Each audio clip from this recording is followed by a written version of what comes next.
Liss. The name of the program is The Way to Go. I invite you to join me each week at this time as we explore places to go and things to do. We're going to take you today to a place that I'm sure you've never been to. I've never been there, and most people haven't been there. But through the wonders of the IMAX camera, we're going to, believe it or not, Mount Everest. There is a marvelous IMAX film now playing at the Everest Maritime Aquarium called Everest. And we're going to hear all about it today because my guest today is Dave Sigworth, who's been here before and talked to us about IMAX and about the aquarium. This is quite a place and quite a film, isn't it? I've got to ask this question. I know the answer is probably obvious. Why would these people go through all the difficulties, which we'll hear about today, to climb Mount Everest with this heavy equipment? And don't tell me because it's there. Well, it is, but, I've had a chance to talk to one of the guys who's in the movie, and he said that the reason they made it was so that you don't have to do it.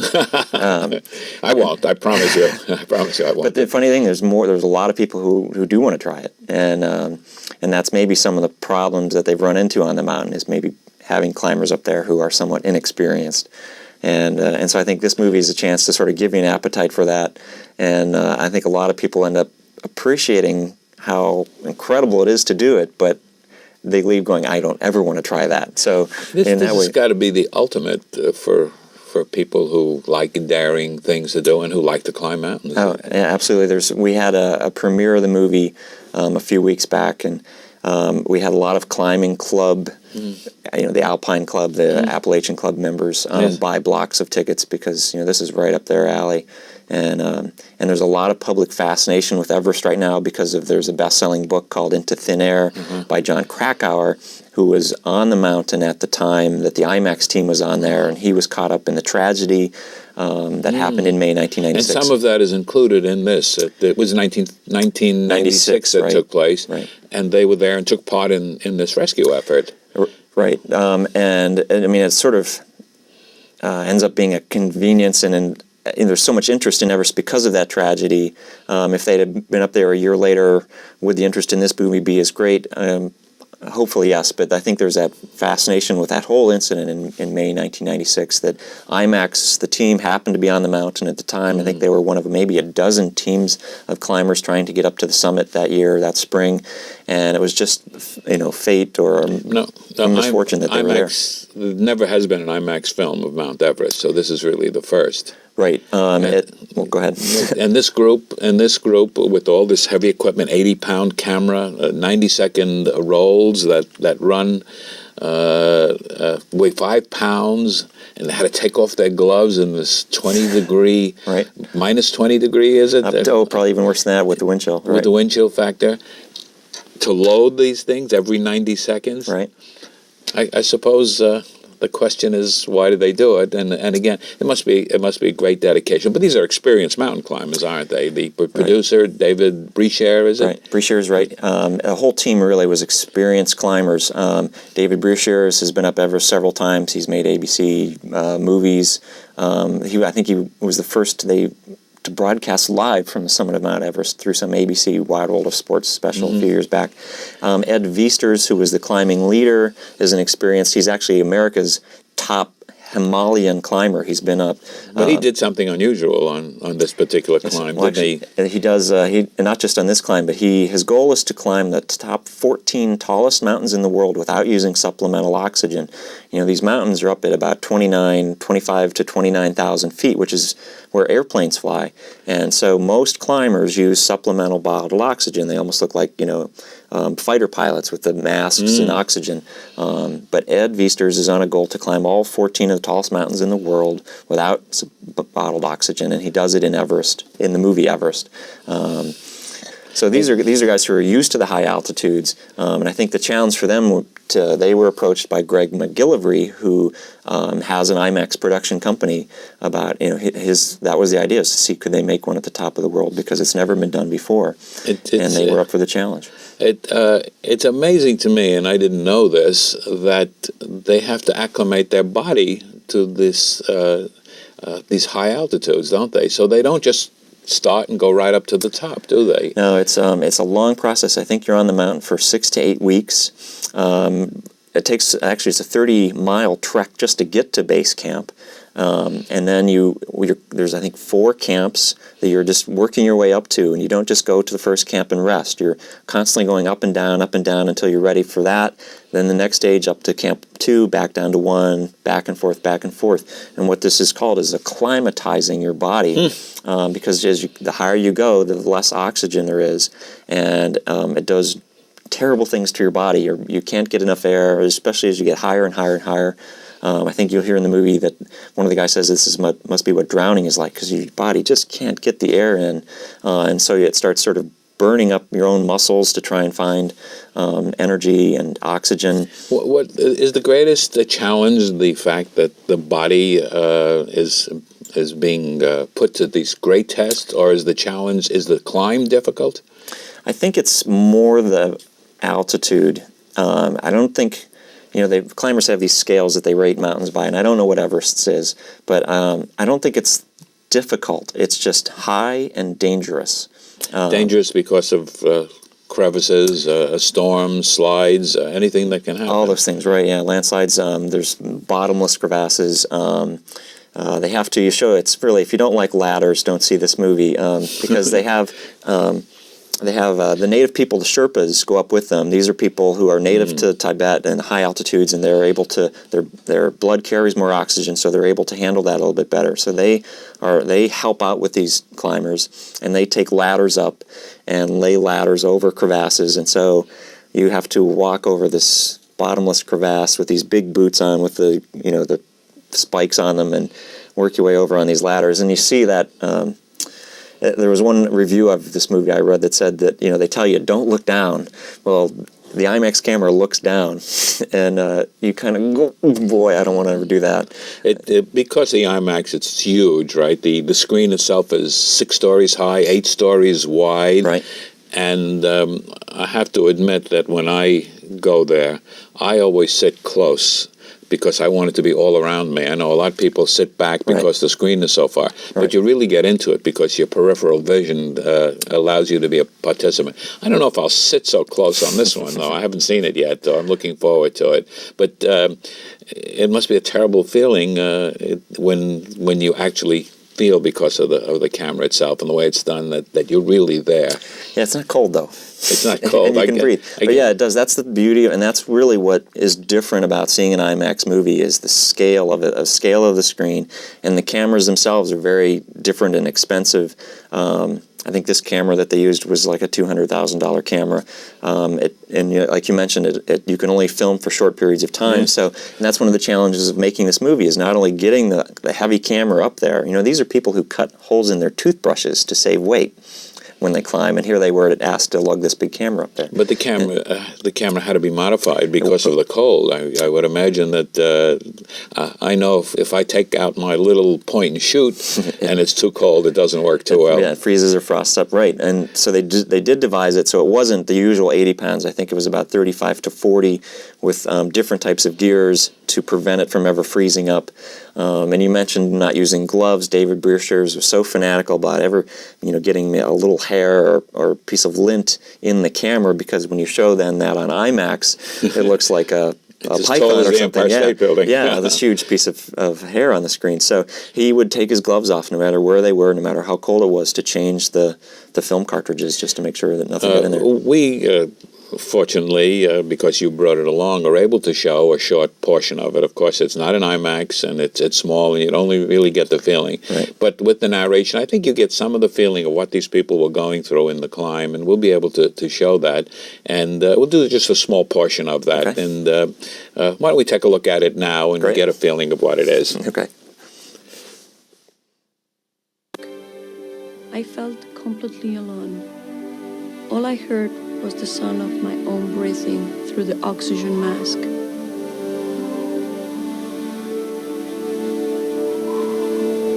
High on Everest, there is nothing to breathe. There is only a third as much oxygen in each breath as there is at sea level. Most climbers need bottled oxygen up here, but not Ed. You stagger along, every ounce of energy is sucked from your muscles. You just can't get enough air. This is what it must feel like to drown. The sun rose, but whenever I stopped to wait for the others, I got cold, so I had to move on.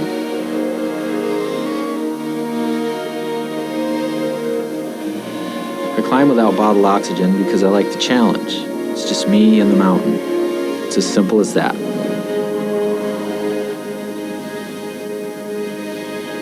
Hey, Paula, good news. I think I can see our team on the south summit, over.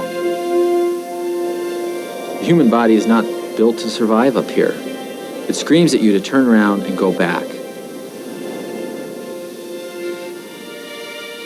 It took all my strength and concentration just to put one foot in front of the other. I've never been so tired in my life. Sometimes I want to sit down in the snow and rest, but I told myself 10 more steps, and I keep going and going. The wind begins to sound like drums in the monastery, but maybe that's just the blood pounding in my brain. As the pain gets worse, I feel that I'm closer to death than I've ever been without passing over to the other side. All I can say is, phew. Yeah, you ready to try it? The narration is very interesting because not only the narration, but the music is by well-known people. Who's the narrator? It's Liam Neeson, who is a well-known actor, I think Certainly. Oscar-nominated actor. And then the music, they got George Harrison to do parts of the music in the movie. So I think you'll recognize the closing music at least, and then some of it is original also. So. What I also noticed in this particular sequence is not only do we see the climbers, but we also get an idea of the beauty of the mountains. And the weather isn't always that good, I know. Right, yeah, they shoot for May. The only reason you can climb Everest in late May is apparently the jet stream moves. There's something about storms that move the jet stream in Nepal so that it sort of calms the winds down and the storms on top of Everest. So that's the window that they wait for. The Everest team, they talk about it in the movie actually, that they weren't very comfortable with the way the weather was looking on the mountain at the time of May 1996. And so they actually came down a little bit and they talk on the mountain, all the teams get together, decide who's going to go, and so the Everest team backed down and said, you guys go, we're not quite comfortable with it, and I think they don't maybe say that too much, but I think they were uncomfortable with the number of people on the mountain as well. They didn't want to get caught up in a bottleneck, and they also... It's a busy highway. Yeah. Well, we get a lot of people up there, and I've also heard they also didn't want all these other people in the movie. They didn't, as he said, they didn't want 40 other extras in the movie. They were just trying to focus on the climbers who are featured in the movie. How many people, how many climbers were there actually? On the mountain at the time? No, in this group. Oh, in this group. In the Everest group, there's, at least in the movie, you see there are 4. There's a man named Ed Viesters, a woman named Araceli Seguera, who was trying to be the first Spanish woman to summit Everest, a man named Jamling Norgay, who is of Sherpa, he's a Sherpa, native Sherpa, whose father, Tenzing Norgay, was the Sherpa who accompanied Sir Edmund Hillary on the very first ascent of Everest in 1953. So Jamling is trying to sort of follow in his father's footsteps, literally, to try and summit the mountain as well. And you learn, and you sort of, through Jamling, you learn a bit about the Sherpa culture, the Buddhist religions. They treat the mountain as there's a goddess on the mountain that they give thanks to and have little ceremonies for to try and make sure that she's fine with them being on there. And there was a fourth person. There was a fourth person. It's a Japanese woman who was going to try and summit, and the altitude got to her. She was part of the problems your body can have when you're getting up that high is a lot of them develop this dry cough. And what happened to her, and she's not the first person this has happened to, she coughed so hard and so long that she cracked 2 ribs. And so she was unable to... but the other 3 made it to the top? Well, do you want me to tell you? No, don't tell me. No, don't tell me. That's part of the fun of watching, is to see if they can make it. Yeah. All right. So there was suspense in this as well. Yeah, because we alluded to the tragedy. The Everest team gets caught up in that a little bit, tries to help out, and they do help out, actually. And then the question for them is... boy, do we want to try this ourselves again? If they just had 8 people die in the mountain in this 24-hour period, and that's sort of people that they knew. Yes. So they're pretty upset about this. It's covered to a certain extent, but not in a grisly way. Absolutely, because this is with the aquarium and all the other places that have IMAX movie theaters that want to show this movie. These are families that are coming in, and we're not going to terrify children, and it's so what they address that in a tasteful way. They mainly through talking about it. Ed Viesters, who is the big climber, knew Rob Hall very well.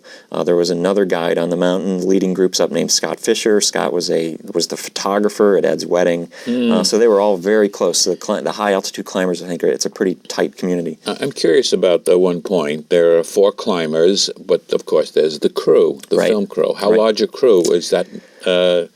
Is it a large crew? Not too much. I think it was, I'm not sure. I know that definitely David Breashears summited with the camera, as did a man named Robert Schauer. He was the main cameraman. And then there were Sherpas who helped carry the camera as well. So they all went to the summit as well? I'm not sure if the Sherpas did, but I know that Robert Schauer and David Breashears did with the camera. So not a real big film crew. Mm-hmm. But it took a few people, obviously, to do the shots. And that's part of the challenge. Other climbers, this is so hard on you. You're up there, you finally maybe get to your camp, you just want to collapse in your tent. The Everest team then had to sit and block out the next day's shots, figure out what they were going to do and how they were going to do it. So their work, was much more involved than just climbing the mountain. It so fits into everything that you do at the rename, because when you were here last, it wasn't called the Everest Maritime Aquarium, but of course that's the name that you're using now, right, to better reflect what you do. You do have other exhibits going on all the time there. I know I always enjoy the fish and the animals that are there. Right. I learned that to use the term animals once when we had a demonstration of some of the animals that you brought along here, and they're all animals, aren't they? Oh, absolutely, they're all animals. What's going on now? What exhibits do you have besides IMAX? Well, just if you're not familiar with the aquarium is focused on Long Island Sound and all the animals in the Sound. So what the animals you've talked about, things like, we haven't brought sharks here, but there are sharks and seals, there are river otters in the watershed, so we have all those animals, jellyfish, we have jellyfish now. The special exhibit we have now, and this is something that kids really love, we do this occasionally from time to time, is a robotic dinosaur exhibit. I remember seeing that. Right, and they're fun. The kids, they're life-size robotic animals that move and roar, and then we have placed them in sort of natural settings. If you think you've seen our robotic dinosaur exhibit before, we have some new dinosaurs this time, and we also have some Ice Age animals. We sort of take dinosaurs. There are no new dinosaurs. New to Norwalk, at least in the last 65 million years. But what you do is in the exhibit, you are sort of entering at the tail end of the age of the dinosaurs. So you see some of the dinosaurs that were around at that period, and then we sort of put you through a time tunnel, and then you've leaped ahead into the Ice Age, where there are saber-toothed cats. Ice Age, how appropriate. Yeah, with Everest, it's a perfect tie. So there's saber-toothed cats and woolly mammoths and things like that. And again, these are life-size, roaring, moving. Sounds great. It is fun, and kids really like it. There are some, and this is if you think your child might be concerned about that, on Saturday and Sunday mornings between 10 and 11 we have the sound off, so they're not so noisy and scary. So for small children we try and accommodate that. That's a great idea. You mentioned coming at certain times. When is the aquarium open? What are the hours, and when are the films, the IMAX films shown? Okay, we're open daily in the summer from 10 to 6, after Labor Day 10 to 5 daily. The only days we're closed are Thanksgiving days and Christmas days. The IMAX movies show on the hour from 11 to 3. On the weekends, though, or in the summer daily, there's also a 4 o'clock show. And then we also, we're in South Norwalk, which is a very popular place on weekend evenings. There's a lot of nightclubs and really good restaurants and fun things to do. So we stay open on Friday, Saturday, and in the summer Sunday evenings, not the aquarium, but at least the IMAX, and give you a chance to see a double feature, which is a sort of a 2-for-1 price. We're showing Everest and a movie called Super Speedway. What is that? If you thought the Everest achievement with IMAX is good, they've also been able to rig a camera onto Michael Andretti's IndyCar. And so they follow how every year, I guess, IndyCar racers have new cars built for them. So it's how the Indy cars are designed and built, and then they put a camera on one and let you race it. And so you're just sitting in the IMAX theater going 200 miles an hour, and don't be surprised if the person behind you is pushing on the brake on the back of your seat. So in one sitting you can climb a mountain and whirl around a racetrack. Right, it's a pretty good adventure, 2-for-1, yeah. And it's all survival. I guess we survived both of them Yes. in the safety of our seat in the theater. Yeah. The location of the Maritime Aquarium, it's of course in Norwalk. Right, What's the best way to get there from Westchester? Just come over to I-95 is probably the easiest way, and then just come up to exit 14 and follow the signs. We're less than probably, if you make the lights, 3 minutes from the freeway. It's not far at all, and it's really convenient to get to, and we're seeing a lot more New York license plates in our parking lot these days. I think people are finding that they can pop over, in less than half an hour probably. So it's a pretty quick in and out, and then there's lots to do in the aquarium and also in the whole South Norwalk neighborhood. Let's give the telephone number that people can call for further information, to get material, to find out details, and so on. Do you make reservations for the IMAX? Is that necessary? For Everest we have been, just because we've heard that this movie has been so big at other places that they were breaking box office records. In fact, Everest was like one of the top 15 movies in the country recently. All movies. All movies, and even for only playing on, at the time, maybe 40 screens. So everywhere it's doing really well. So in anticipation of that, we hired new people in our reservations office and set up new phone lines, and so you can call for IMAX Everest reservations. And the number? Area code 203-852-0700. And we'll put that up in the closing credits as well, so people can jot it down if they missed it when you did it this time. Is the place evolving? Are there changes? I every time I go there, I discover new things. I have to admit that.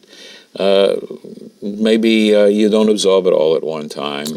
Generally, I try to build my visits around IMAX, but there are so much to see, so many other things to see that makes. What's interesting there? Of course the huge tanks, the fish tanks. Is that what you call them? Oh yeah, the fish tanks. And I think that's we've actually surveyed people as they've left, saying what did you like the best about your visit today? And people mentioned IMAX, the sharks. We have I'd say 110,000 gallon tank. We call it our open ocean tank because it's not just full of sharks, but we have a number of sharks. There's probably about 8 or 10 sharks in there.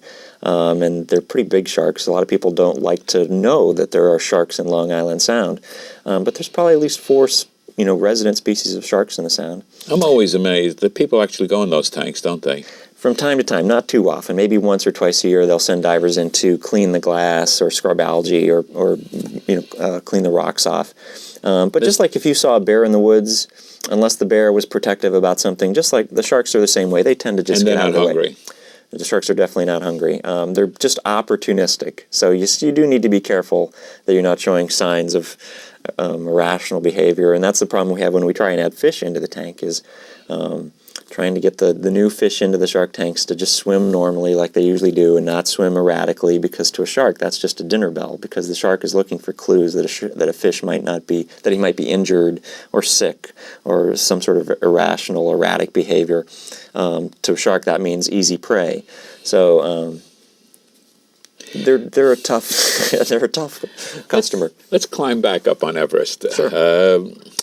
I'm sure you've seen it several times. Is there anything that you should do, prepare yourself for the climb, aside from just going there and enjoying yourself? I don't think so. I think it helps, as so many people are aware of what happened in May '96 on Everest with the deaths and the tragedies, that and have read the best-selling book Into Thin Air, that the first time I watched Everest, I knew a lot about what was going on at the time, and the movie is only 40 minutes long, and they can only show so much, and so there are things that they can't get in the movie. And so I found, and this was, I wish I hadn't, but I sat there watching thinking, oh, but they're not talking about this, or they're not showing this part of the rescue, or things like that, because, and I'm sure a lot of people who have read Into Thin Air may do the same thing when they see it. And then the second time I watched Everest, I just watched it to enjoy it, and I found that, boy, this is really a good movie. Let it happen to you, right? Yeah, I wasn't trying to think about, what else was going on in the story at the time. It's a narrative, though. It's actually following the sequence of what's happening, isn't it? Right. You meet the climbers. You are introduced to the Everest climbers, and you work your way up the mountain.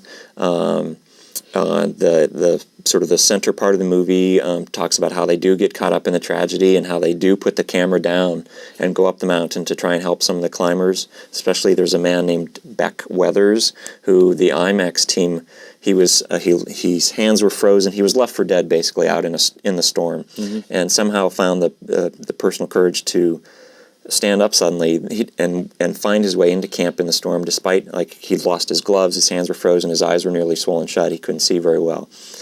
So then the Everest team goes up and literally have to put his feet in steps down the mountain, to a certain point at least that he could go, before then they try and do this daring helicopter rescue. They show the helicopter activity? Well, again, they've put their camera down, so there are some still shots, there are interviews with Beck Weathers afterwards that are taken from an ABC documentary, and there's narrative and other still images, but they really left the camera back down at one of the camps below, and tried to get up there, and that's in some ways, they're part of the heroes of the whole Everest tragedy. Well, it seems to me that it's a tremendous experience, and one that people should look forward to. It allows you an opportunity to get involved, and we got so involved that we ran out of time before we knew it.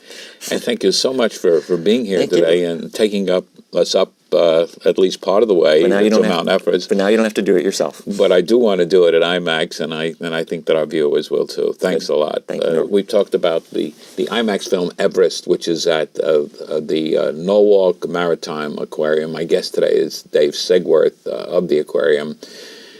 It's an experience. That's all I can say about it. Go do it. I'm Norman Liss. The name of the program is The Way to Go. Until next week, enjoy yourself.